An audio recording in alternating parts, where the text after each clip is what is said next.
selama saya terbang, saya beberapa kali pernah mengalami yang namanya engine failure atau mesin pesawat mati satu lah. Saya dulu waktu saat terbang di awal-awal diperintis itu beberapa kali mesin saya mati.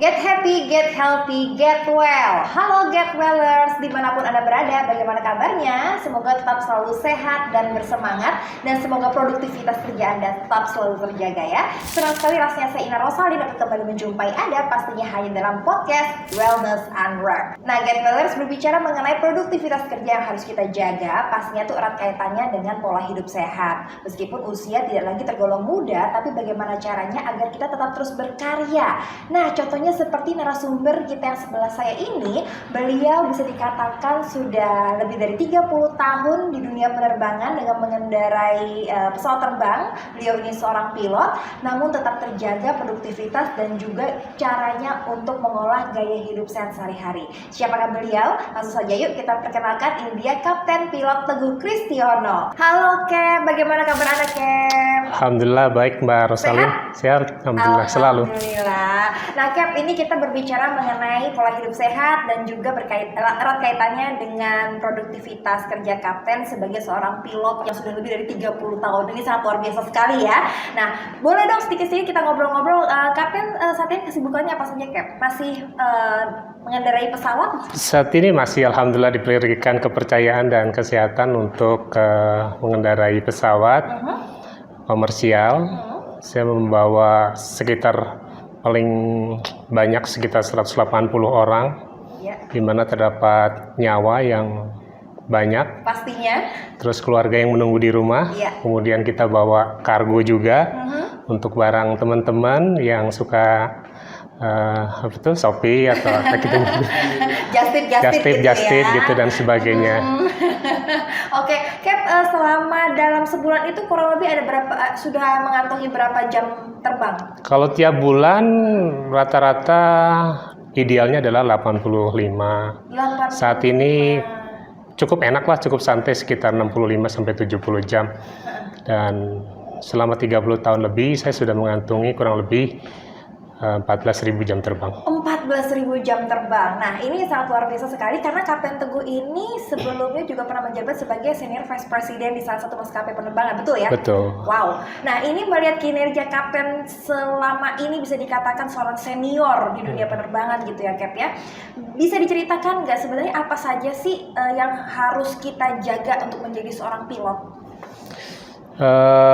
Terutama kesehatan tentunya Mbak Ocha ya. Jadi pas sekali kita pada hari ini bicara kesehatan, karena belajar kesehatan saya alami diri sendiri ya. Dulu belum ngerti soal kesehatan lah, saya makan sembarangan, tidak pernah olahraga, sering begadang, dia sering sakit-sakitan, dan terutama apabila kita medical check up, which is pilot itu setiap 6 bulan sekali melakukan medical check up. Oh gitu ya? Kita selalu was-was tuh Mbak, lulus enggak, dan saya selalu mempunyai masalah yang repetitif gitu sepertinya, yaitu ya sedikit overweight.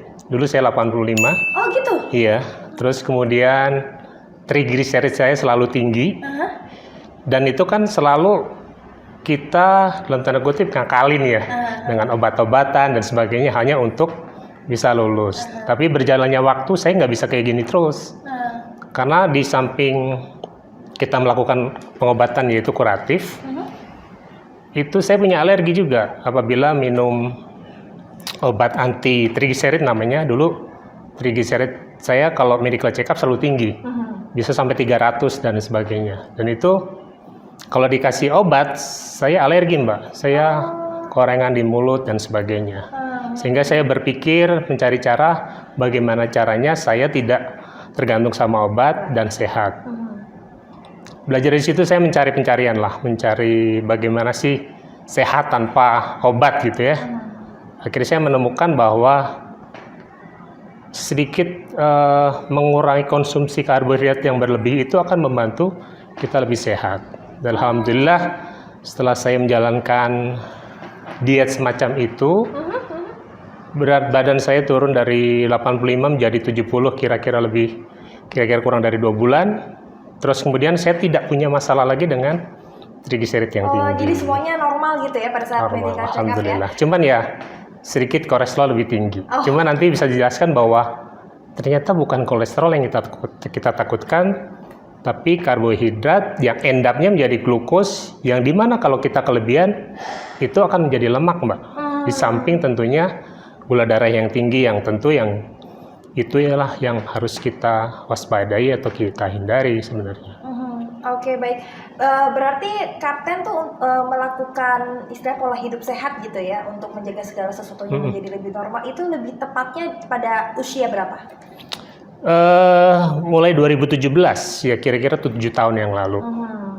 Jadi 7 tahun yang lalu saya sudah niatkan untuk bagaimana mengurangi karbohidrat karena ujungnya gula yang kemudian kalau konsumsi berlebih dan kita tidak pakai, seperti kita ketahui bahwa kerjaan pilot hanya duduk, jadi fisiknya tidak terlalu dominan.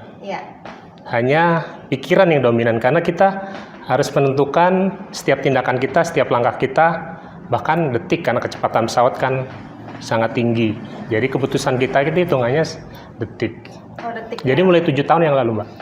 Nah, baik. Nah, ini sangat menarik sekali. Bagaimana sih caranya Anda untuk menjaga hal-hal seperti itu? Mungkin bisa diberikan contoh kepada Get Wellers yang menyaksikan podcast kita hari ini. Apa saja yang Anda lakukan mulai dari bangun tidur hingga Anda selesai bekerja? Karena kalau misalkan sampai malam kan, karena belum tentu Anda juga suka menerbangkan pesawat dari malam atau bahkan sampai ke pagi hari gitu kan. Seperti apa, Cap? Jadi seorang pilot itu jam kerjanya sangat tidak menentu, bukan 9 to 5 ya.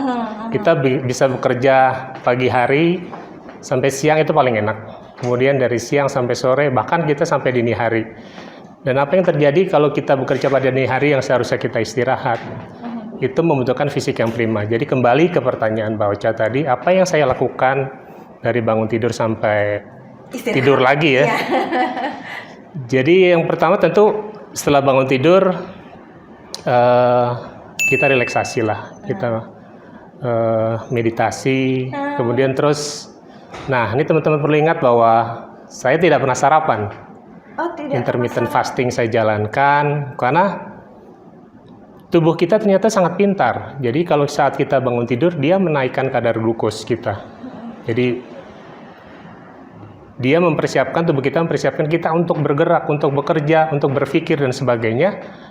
Itu sudah glukosnya sudah naik, jadi kita tidak perlu sarapan. Jadi apabila yang terjadi kita sarapan, sudah ada glukos kita naikkan, yang ada si insulin bekerja keras untuk menurunkan, membuat kita lemas sebenarnya, Mbak.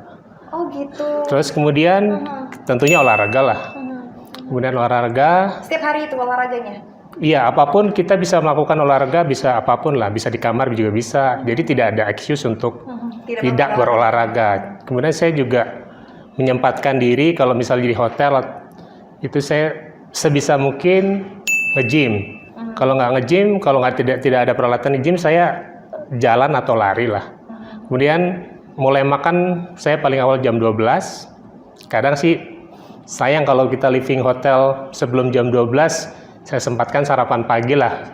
Kalau kita nginep di hotel yang cukup mewah gitu, ya kan makanannya enak ya. Tapi tetap saya kurangi yang karbohidrat dan gula. Tetap ya mungkin telur, ayam dan sebagainya. Terus ya udah aktivitas. Selama aktivitas itu bisa sampai malam. Nah asupan pun kita minimalkan mungkin yang terkait dengan high karbo sama gula. Oke, tapi kan rata-rata kan kalau misalkan orang bangun tidur tuh pasti berasanya lapar. Ini saya pribadi juga itu betul. Gitu. Nah itu saya alami sebelum saya diet ini ya. Karena seperti kita katakan bahwa kenapa kita lapar? Karena kita masih energi kita mengandalkan gula, Mbak. Selama kita masih mengandalkan gula, kita butuh makan dari luar, asupan makan dari luar. Tapi apa yang terjadi apabila kita sudah mengkonvert energi dari glukos menjadi lemak, Jadi tubuh kita kan banyak cadangan makanan ya. Di dalam tubuh kita perut-perut yang gendut itu sebenarnya itu cadangan makanan, cuman kita nggak kenal. Tubuh kita belum mengenali selama gulanya kita masih tinggi. Jadi gula itu harus dihabiskan. Kalau nggak dihabiskan dia akan menjadi lemak, gitu. Dan kita kalau sudah terbiasa dengan metabolisme lemak, maka energi cadangan energi yang di perut, di paha dan sebagainya itu kepake. Jadi diet ini luar biasa. Jadi saya tidak pernah merasa kelaparan atau orang bilang namanya hypoglycemics, kekurangan gula darah. Itu yang membuat kita cranky tuh, pusing, bangun tidur harus maunya makan, keringat dingin, gitu. Tapi itu semua pernah alami? Itu saya lalui 7 tahun yang lalu. Pada awal-awal saja ya? Iya, kita maunya 3 jam sekali udah. Kalau terbang kan tiap landing, pesan nasi padang, tiap landing pesan es buah seperti itu. Apalagi kalau misalkan landingnya di negara atau di kalau kita di Padang langsung ya? kita pesan sate Padang dan sebagainya. Oke, baik. Nah, ini dalam jangka waktu yang lebih dari 30 tahun ini, berarti selain Anda menjaga kesehatan dan kebugaran jasmani Anda, berarti kan terkait pun pula dengan kesehatan mental. Betul. Seperti itu ya. Itu bagaimana cara Anda mengatasinya?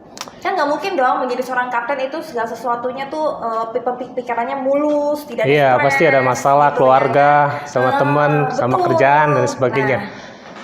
Dulu saya sering memisahkan bahwa kesehatan jasmani itu terpisah dari kesehatan mental. Atau mana yang duluan, kan itu selalu bingung, sehat dulu jasmani atau mental ya. Nah, itu sebenarnya itu next pertanyaan saya tuh. Oke. Jadi kembali ke mental ya. Iya. Saya belajar, saya ini muslim ya. Dari muslim saya belajar, tapi saya juga belajar dari agama lain. Di mana intinya dari segala agama adalah kepasrahan, Mbak. Pasrah. Kita kan seringkali berusaha, cuman pengen hasilnya sesuai kemauan kita. Itu yang bikin kita stres. Akhirnya saya selalu, manusia adalah kewajibannya berusaha. Hasil itu sama sekali bukan milik kita. Hasil adalah milik Tuhan. Kadang manusia sering menjustifikasi bahwa hasilnya harus begini. Terus kita dikasih hasil yang kurang baik menurut kita. Padahal menurut kita yang kurang baik itu ternyata baik gitu loh. Jadi apapun itu saya terima. Itu yang membuat saya tidak punya ekspektasi berlebih, sehingga dengan demikian hidup saya mengalir aja. Karena di dalam misi penerbangan itu yang bekerja bukan hanya saya sendiri, Mbak Ocha. Di situ ada porter, ada dispatcher, ada rekan kita sesama pilot di sebelah kanan, kemudian saya kapten, terus ada pramugari dan sebagainya. Apa yang terjadi apabila kita memaksakan kehendak terhadap tim-tim kita itu yang ada kita stres? Itu yang saya belajar, saya selalu let it go. Saya berusaha kalau hasilnya ini saya mitigasi. Jadi kita juga diajarkan untuk memitigasi resiko.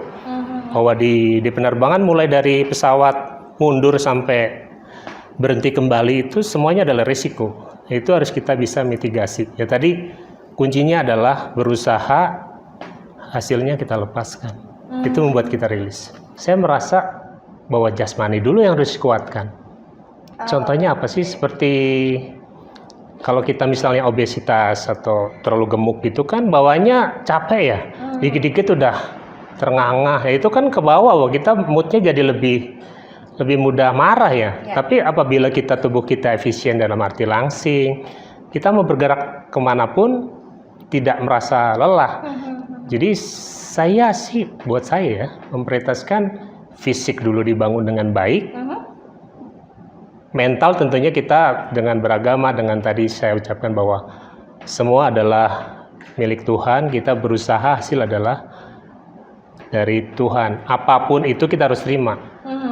Karena yang menurut kita baik belum tentu baik, yang menurut kita jelek Tuhan bilang itu baik gitu, seperti itu. Jadi sangat erat sekali, Mbak. Tapi untuk saya lebih prefer jasmani dulu diberesin, baru mentalnya akan mengikuti. Oke, baik. Nah, ini kan sejauh ini Anda menerbangkan pesawat gitu ya. Musuh terbesar bagi seorang kapten pilot itu seperti apa? Atau apa gitu? Burungkah, hujan, atau mungkin petir, atau ngantuk mungkin, atau rekan kerja? Iya, mungkin berjalannya waktu kita kan jam terbang itu menentukan ya experience seorang pilot ya. Mungkin di awal-awal jam yang masih sedikit tentu kita bicara bahwa cuaca, terus hujan. Cuaca itu ada hujan, ada panas, ada dingin. Terus kemudian ada environment, wildlife itu seperti burung. Itu menjadi ancaman terbesar. Cuman berjalannya waktu dengan experience bertambah, hal itu bisa dimitigasi lah Mbak Ocha. Cuman bicara pengalaman selama saya terbang, saya beberapa kali pernah mengalami yang namanya engine failure atau mesin pesawat mati satu lah. Saya dulu waktu saat terbang di awal-awal diperintis itu beberapa kali mesin saya mati. Terus kemudian yang terakhir itu saya mengalami hari kedua bulan puasa, di mana saya harus konsen jam-jam 10, sekitar jam-jam 10 itu saya mengalami engine failure atau rejected takeoff saat kita mau lepas landas di kira-kira kecepatan 110 knot atau 200 km per jam. Dan alhamdulillah ya saya bisa menangani hal itu dengan cukup baik lah. Saya sendiri cukup amazed dengan kemampuan saya karena biasanya itu hanya dikerjakan saat kita simulator, yang dimana tingkat pressure ya tidak begitu tinggi ya, kan karena tahu itu cuman main-mainan atau simulasi. Pada saat kejadian nyatanya seperti kejadian itu, nyata ya mungkin itu hasil buah dari latihan yang rutin ya. Alhamdulillah saya bisa menangani dengan cukup baik karena itu bisa dilihat recordnya di namanya flight data analysis. Kita bisa melihat action kita, posisi pesawat seperti apa, ternyata benar-benar masih di center line. Tapi yang tidak bisa dipungkiri bahwa saya ya manusia biasa, setelah selesai melakukan itu ya kaki gemeteran masih. Pasti ya. Pasti. Nah itu sudah sangat terlihat sekali ya Cap ya, artinya mental kita harus teruji, berarti mental kita harus sehat, ditambah lagi juga kesehatan bugar, fisik ya. Oke, kalau boleh tahu Kapten tuh olahraga setiap hari selama berapa menit? Minimal saya usahakan 30 lah. 30 menit setiap hari? Tapi kalau nge-gym ya butuh waktu lebih lama. Oke, kalau istirahat? Istirahat saya termasuk kayak anak bayi, tidurnya awal, saya lebih baik tidur sekitar jam 10, bangun jam 4:30. Oh, jadi emang sebisa mungkin seperti itu. Jadi bisa dikatakan pola tidur Anda juga tercukupi gitu ya? Sangat cukup. Mungkin kebanyakan kali. Karena kalau udah di pesawat juga susah juga mau tidur banyak. Nggak boleh tidur. Oke, baik. Nah, Cap, bisa dikatakan umur Anda sudah tidak lagi muda. Meskipun tubuhnya masih oke banget, seperti anak muda, ya kan? Nah, ini pastinya banyak sekali berdatangan yang namanya penyakit-penyakit, gitu kan ya. Ini bagaimana cara Anda untuk mensiasatinya dan bagaimana cara Anda untuk mengetahui bahwa oh ini sudah ada warning nih, ke tubuh saya harus misalkan harus beristirahat, harus berolahraga, atau mungkin harus cek kesehatan, apa yang harus Anda lakukan? Pertama yang saya prioritaskan mungkin ada urutan ya Mbak. Pertama adalah pola makan yang baik, kemudian olahraga, kemudian istirahat yang cukup, kemudian bagaimana kita manage stres. Seperti saya jelaskan di awal, makan yang baik gimana sih? Kurangi sedikit mungkin, kurangi sebanyak mungkin asupan karbohidrat, perbanyak protein dan lemak. Terus olahraga kalau bisa kardio, tapi saya prefer perbanyak adalah resistance training atau pengolah otot ya. Karena dengan otot yang lebih besar dan lebih besar, lebih gede gitu, dia akan menyerap glukos lebih cepat. Kemudian dia akan membantu untuk menguatkan tulang juga. Kemudian jangan lupa adalah tidur yang cukup. Karena malam hari itu tidak bisa digantikan dengan siang hari. Banyak orang kadang nanti diganti siang. Nggak bisa. Karena saat malam hari ini terjadi namanya rejuvenasi atau peremajaan sel. Nah itu kalau dilewatkan, ya udah. Tubuh kita tidak akan terjadi namanya rejuvenasi. Seperti itu. Terus manage stres. Seperti kita tahu bahwa stres adalah membuat hormon kortisol kita meningkat. Dimana kalau kortisol meningkat, itu kadar gula darah juga meningkat, Mbak. Jadi bagaimana caranya kita menurunkan kortisol? ya itu let it go aja, bahwa semua bukan hasil itu bukan milik kita, lepasin aja. Asli alias pasrahan gitu Pasrah. ya. Tapi ada juga bahwa jangan lupa bahwa hasil tidak pernah mengkhianati usaha. Jadi kalau kita bersusah payah bekerja keras untuk mendapatkan hasil yang kita inginkan, insya Allah akan dapat kita capai. Nah nih Cap, kan Anda harus menjaga segala sesuatunya tetap berada dalam situasi normal gitu ya. Nah ini gimana cara Anda untuk mengatasinya? Atau mungkin, nah ini kan kita beritahukan kepada Getwellers bahwa Kapten Teguh ini sudah menggunakan produk dari kita yaitu CGM, ya kan? Nah ini sejauh ini setelah Anda menggunakan CGM, apa manfaat dan juga fungsi yang terbesar bagi Anda? Jadi inti dari diet saya sebelumnya adalah untuk mengontrol gula darah. Ya. Cuman itu kan by feeling ya, by feeling. Terus saya terbantu sekali nih setelah mendapatkan produk dari Getwell, yaitu berupa CGM atau Continuous Glucose Monitoring. Saya jadi punya real time data yang bisa kita akses di handphone kita sewaktu-waktu Mbak Ocha. Dimana apabila kita makan sesuatu yang tinggi gula, dia akan naik.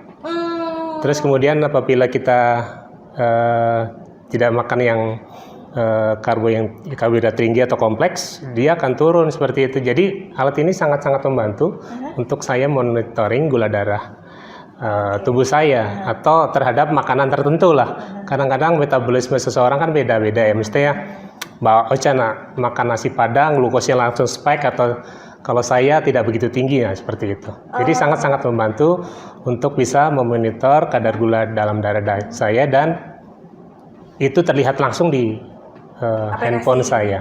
Gitu. Oke, jadi sangat mempermudah sekali ya Anda dalam mengontrol asupan makanan, kemudian olahraganya seperti apa, gitu ya, dengan sejak menggunakan CGM ini ya. Ingin berlanjut terus nggak nih? Pastinya. Pastinya ya. Jadi kayak sebuah pembuktian lah bahwa gaya hidup yang saya jalani ternyata dengan alat ukur ini kok matching gitu ya. Gitu. Jadi gula darah saya tidak pernah spike gitu ya. Datar aja. Apalagi hasilnya bisa langsung Anda dapatkan dan bisa dibawa kemana-mana ya. Oke, baik. Nah ini Cap, mungkin pertanyaan terakhir nih Cap ya. Anda kan tadi bekerja di penerbangan, mengendarai pesawat. Kemudian Anda juga pernah menjadi Vice President di salah satu maskapai komersil juga di Indonesia. Ini merupakan sebuah pekerjaan atau job desk yang berbeda gitu. Satu di lapangan, yang satu di kantor. Pressure-nya pun juga berbeda-beda. Menurut Anda sendiri nih, lebih menyenangkan atau lebih nggak enakan yang mana nih, Cap? Di kantor atau pada saat Anda berada di lapangan? Dua-duanya plus minus sih Mbak Ocha. Kalau saya kerja di kantor, yang enaknya mesti bangun pagi. Dari jam 6 harus berangkat ke kantor, jam 4 selesai. Itu nggak enaknya. Cuman di kantor itu saya jadi punya pandangan dua sisi lah. Sisi operasional, kemudian sisi di manajemen. Di mana saya belajar dengan banyak orang, ketemu banyak orang. Jadi di manajemen saya bisa mengerti soal marketing, soal operasi.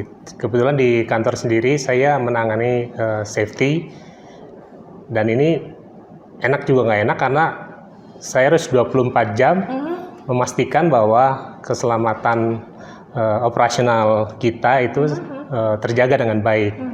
Karena apabila terjadi sebuah insiden, sayalah orang pertama yang bertanggung jawab untuk menjelaskan kepada regulator, dalam hal ini DKPPU, Mbak.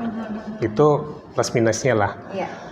Tapi selama saya 4 tahun menjabat sebagai Vice President Safety, banyaklah hal yang saya dapat dari sisi manajerial, hubungan relationship. Terus saya jadi lebih mengerti dari dua sisi, di kantor dan di operasional. Kadang-kadang kalau kita cuma orang operasional, kita banyak komplain kan kerjanya, gimana sih orang kantor gitu. Jadi saya juga bisa berdiri di dua sisi. Terus kemudian kalau enaknya di operasional, jadi pilot dalam hal ini, kita udah selesai terbang Mbak, take off, landing, habis landing terakhir gitu, mission complete, kita udah tidak memikirkan apa-apa, kita bisa jalan-jalan, bisa kuliner.